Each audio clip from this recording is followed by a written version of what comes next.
What would you do if your life and the future of your city all depended on your faith in the heavens? I'm going to break down what to do and how to beat divine fury. This boy grows up to be a divine fighter, both in skill and spirituality. Young-Hoo Park is a young boy who was raised by his father, a Christian man that always taught him to do good. His father worked as a police officer, and on a night of routine patrol, encountered a man working for a dark entity that decided to have some fun and go for a joyride with him hanging desperately onto the window. Young-Hoo, a boy looking for meaning in his faith, runs to the church looking for answers and praying for his father to recover. Everyone tells him God answers prayers, so if he and a priest pray together, God will surely hear them and save his father.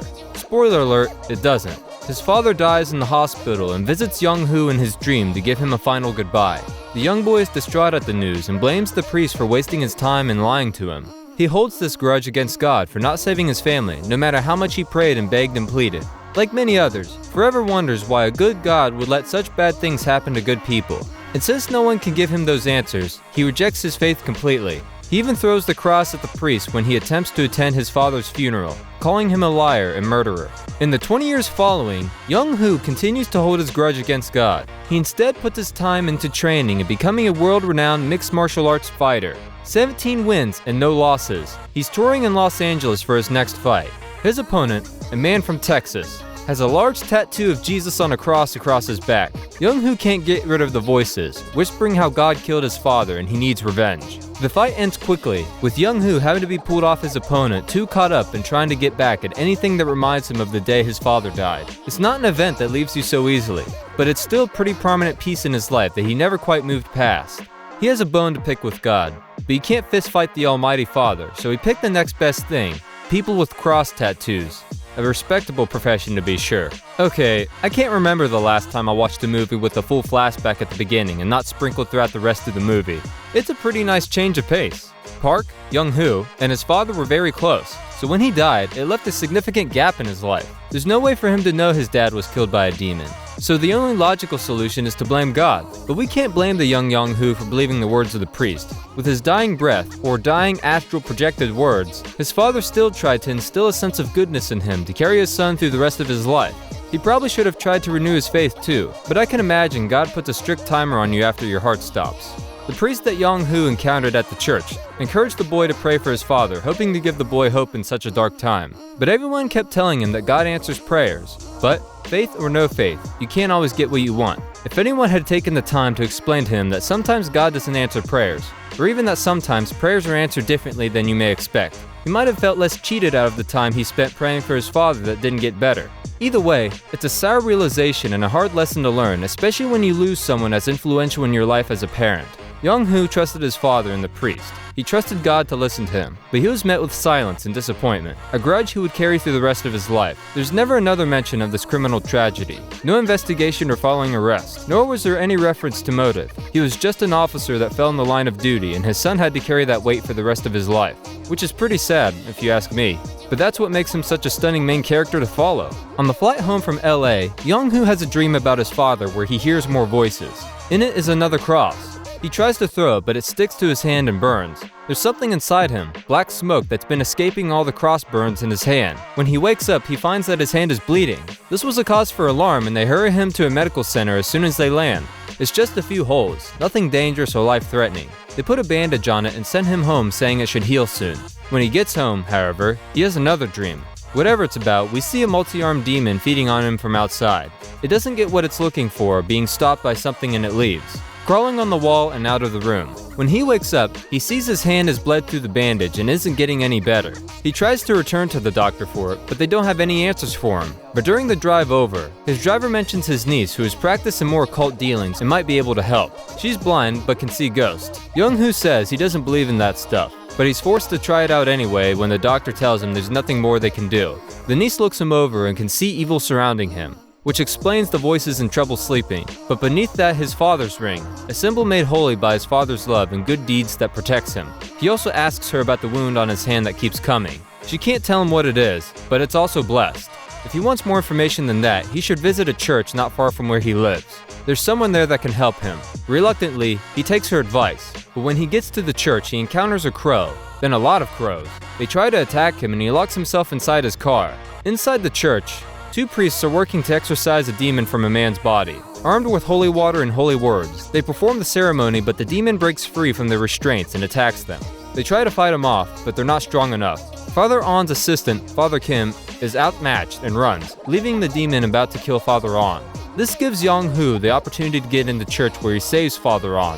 His hand, which had been bleeding, touches the demon's face and sets him ablaze. Father On, taking the opportunity, douse him with holy water, which stokes the fire until the man stops responding and is freed from possession. Young-hoo just wants to know what's happening to him, and Father On tells him he's been chosen by God to wield the stigmata, a wound mirroring Jesus down from the cross.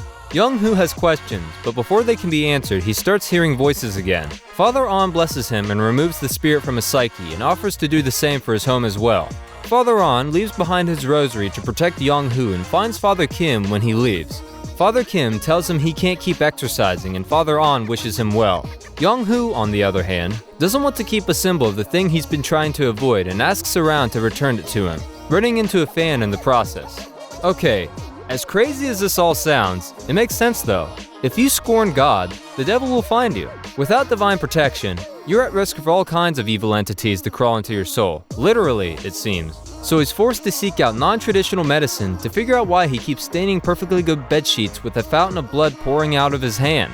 Seriously though, he can't get a towel for that or something? Since Young-hoo is careful to put his faith only in things he can see, when he stops seeing results from the doctors, he has to check out the niece that can see ghosts.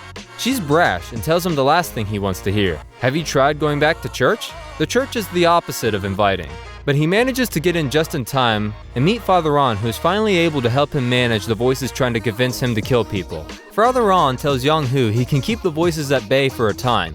If he told him he was cured, he'd been able to just go back to living his life, back to being a famous MMA fighter. Father On never explicitly asks him to be part of the demon fighting duo, but with the other priests having run off, being no match for the demon they were trying to exorcise, it's obvious Father On is going to need a new partner in crime. Someone who can physically and spiritually fight demons, and thanks to Young-hoo's new Jesus wound, he's now qualified for both. But if he had just left to continue as a famous fighter, the demons might have come back, but at least he knew all he needed is a priest and an exorcist to help him again. He might have been able to use his blessed stigmata on himself. There are things he sees in action, and things he can trust, and all of them work without him needing to go through the church ceremonies he attended as a child. He'd certainly stop trying to kill people wearing any kind of cross-shaped decorations, and if he's going to keep fighting in America, those are everywhere. Here, we see Father On, who gives the bishop who he works a call and informs him that there's someone working to create demons and endanger innocents. Afterwards, we see Babylon, a nightclub operating as an underground cult headquarters dedicated to a demon served by his dark bishop of Seoul. He uses his power to look into people's lives and manipulate them to his own ends. He manipulates a man representing a security service provider trying to threaten him into using their services. Instead, he's made to believe that his business partner plans to cheat him out of money, so he goes to kill him. The bishop then uses this death as a sacrifice to further his cult and grow his power. From his place in Babylon, he's able to haunt the man and even kill him. Meanwhile, Father On and Young-hoo leave to help a woman who reports her daughter has been possessed. At first, the demon tries to trick them, and it shows no reaction to the holy water. But after forcing her to drink it, its true nature is revealed. It's stronger than the last demon faced, preying on Young-hoo's thoughts and lack of faith in God. It teases him by bringing up his father and how the two incidents are related. This makes him angry enough to attack Father On before he calms down. Eventually, they do expel the demon and try to talk to her once she returns to her senses, but she begins choking, attacked by some unseen force. She's connected to an effigy the bishop holds and uses to manipulate her, but the priest is able to free her from this influence completely. She's still unable to speak to them or answer any questions, however, so they leave and Father On tells her to reach out to him if she ever feels like sharing. They return to Young-hoo's place and share a meal, and Young-hoo reveals he'd like Father On to bless his room again because the trouble sleeping has returned since he gave back the rosary. But Father On says he's been drinking too much to do it properly and refuses. The following day, Young-hoo is visited by the bishop, who disguises himself as Father Kim, who fled the church when he first met Father On. The bishop tells him that if he keeps using the stigmata, it will grow worse and Father On is just using him for his power. He even goes as far as calling him the devil. Okay, so this is where the story gets interesting. We're finally introduced to the Dark Bishop terrorizing Seoul. Not much is said for his motivation, but when you work for a Dark Lord that is giving you powers, do you really need one? He's been doing whatever he wants for the last 20 years and is the same man that killed Young-hoo's father, but they still can't get a name or location on this guy. If they'd used more manipulative tactics, that wouldn't have been as much of a problem. Demons love to speak without answering questions. They're cocky, and a good villain can't resist an opportunity to monologue, especially when they think they're winning. Get them rambling and they're bound to slip up eventually. But neither of them seems clever enough for that kind of trickery. Father On is too focused and Young-Hoo is too important. Father On lets the answers come in their own time, but it's his lack of urgency that keeps the investigation ongoing and puts more people at risk. Young-Hoo is still questioning the events, so when the visit shakes his faith in Father On from the Dark Bishop, he's tempted to go back to his life as an MMA fighter. Who wouldn't want to go back to fame and fortune? But something doesn't seem right. He didn't ask that priest any other questions about the stigmata, or how long he'd spent with Father On, or anything. He might have had foresight from his sacrifices, but his excuse is flimsy when held up to further examination. Had he stuck around long enough for Young-Hoo to speak to him, he would have seen right through him too quickly. It might have left him with more questions than answers. But at least these questions would point them out in a better direction. That night at an orphanage, we see children violently bullying one of the other kids. The victim is visited by the bishop in his moment of weakness, and he convinces the boy to give himself to the serpent and he'll protect him. Father On hears of this and is called to help. He also calls Young-Hoo, but, shaken by the disguised bishop words, he ignores his call and instead leaves to meet with a recruiter for his MMA fighting tour. During the meeting, Father On arrives to exorcise the child. He's able to expel the demon, but it's quickly replaced by another one, and then another. He grows weak and tired and is quickly overwhelmed, both he and one of the nuns that stayed to assist him. Young-Hoo, on the other hand, can't focus on his meeting, too worried about Father On and knowing what he does is dangerous. He sees a woman's rosary bracelet and can't ignore it any longer, so he goes to find him. Arriving just in time before the demonic child kills both him and the nun, they're able to exorcise the child, but in his failure, the bishop goes after him in the form of a possessed dog and kills him. Hearing the news, Father On and Young-Hoo visit him at the morgue and are met by the bishop himself, who uses tricks to separate them and hold Father On hostage. He threatens to kill him if Young-Hoo doesn't renounce his faith, but Father On won't let him. He takes the bone to his neck and forces the bishop to stab him to save Young-Hoo's faith. Okay, another series of close calls by Young-Hoo. He really cares about Father On and was willing to give up quite a lot of money for him. Even if that had been the priest that was telling the truth, Young-Hoo doesn't question it. He's willing to put himself on the line for Father On to help him because he has a renewed sense of faith, even if it's not in God. But he's still impatient and continues to be used against him. He knows the man that killed his father is a trickster and a liar. But if it were me, it would have taken less than 2 seconds to realize the priest is more significant threat to a dark bishop. Don't get me wrong, time is of the essence when someone is dying. But had Young-Hoo spoken more sternly to that girl days ago, so much of this could have been avoided. Praying didn't do anything for him last time, so he could have skipped the whole visit to the church. He also should have come equipped with more than blessed clothes and the idea that his stigmata would do all the work for him. Father On had a briefcase of tools and he didn't think to bring even a little extra holy water? Not that the final fight didn't make for a good view, but he walked into the devil's den. Work smarter, not harder. If he had brought extra holy water and tucked it away in his pocket, or even filled up the bottle a bit more before he left, he could have gotten the upper hand many times over through the fight. It still hurts them, even if it's not enough. And even if it didn't, no one wants water in their face in the middle of a fight. But with God on his side, it would have been more than enough to triumph over his enemies. Father On is dying and he tells Young-Hoo to bring him back to Father Kim's for help. Young-Hoo does, and Father Kim tends to his wounds as best he can. Young-Hoo goes to church and once again asks God to save someone he cares for. Getting no answer, he decides to do it himself. Father On gives him the blessed ring and Father Kim gives him the blessed clothes to wear before he leaves. Young-Hoo drives to the home of the possessed woman. She gives him a business card with Babylon's address. Young-Hoo wastes no time in driving there.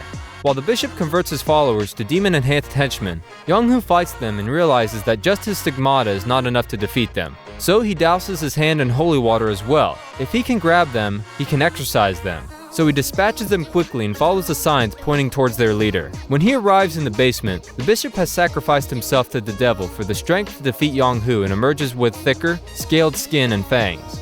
Not even the holy water is a match for him, and he bites Young-Hoo, who falls unconscious. In his dream, he sees hell and a light in the distance. From the light walks his father, who tells him he's proud and always watching him. This gives him enough divine strength to wake up and finish the fight with the bishop. He defeats the bishop and removes the sacrificial bone, killing him, and he is reclaimed by the Dark Lord he served. After Young-Hoo returns to find Father On healed and hugs him in glorious reunion. What do you think? How would you beat Divine Fury? Let us know in the comments below, and don't forget to like and subscribe. Thanks for watching, and until next time.